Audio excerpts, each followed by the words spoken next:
Imagine that the leadership brand that you intend for people to experience is exactly what they experience.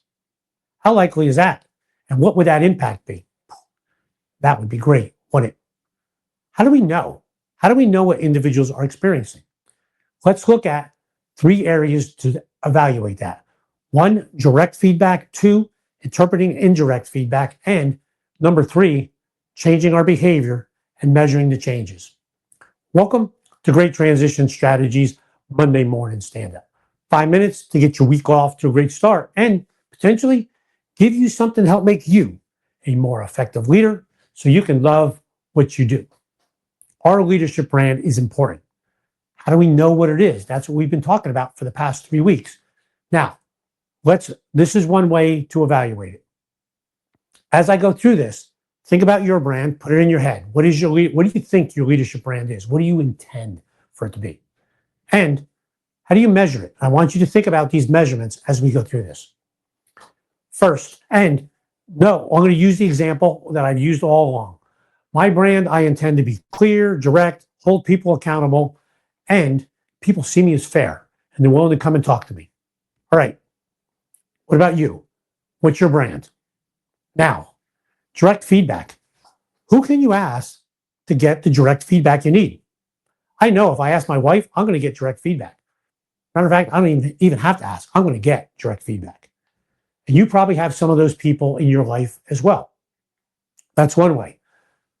What have you asked others? What is it like to work with me? What's the likelihood you're going to get the right 100% honest answer? Pretty unlikely. And I'll bet it's 50-50. So that's not great, but it's one way to get information. Next, indirect. What is the indirect information? How can you see how people are experiencing you?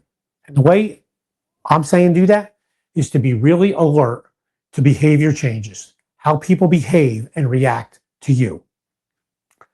Where do people see you often and they react? Meetings, one-on-one meetings, group meetings. There's a lot of information that happens there. Now, think about the behavior that you see in other individuals and what is it telling you? For instance, suppose I walk into a meeting room and individuals all of a sudden just clam up. That could be very respectful because, hey, they know I'm direct. I want to get things done, get things started. Right? Or it could be very disrespectful. Maybe folks just kept on going. Either one of those responses could be respectful or disrespectful, depending upon what my brand is and how I want to be experienced. It's up to me to interpret it. How do people interpret you in meetings? Are people relaxed and open? Do people openly challenge me? Like I said, that could be respectful. That could be disrespectful. I'm going to challenge him no matter what. Or they're challenging me because there's a real comfort level. Going in, knowing what I want, what my intent is, and how they're actually behaving. What's the difference? How they're experiencing me. We want to make sure the gap is closed and we're aligned. So interpreting that behavior. Think about other types of emotional behavior, how people experience you. There's a number of different areas how people do that. Meetings that's just one way. What are other areas where people see you? Stressful situations is certainly one of them. In a time of crisis, do people come to you with problems or do people come to you with solutions? Do people avoid you during a problem or do they come to you and try and help you out? Those emotional behaviors are telling you something. Okay, last one. Actions.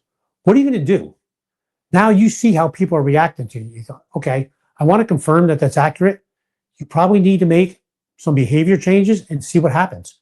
And then measure the response. What changed? And it might not be just one quick change and then it happens. You might need to do it for a week or two. Behavior change.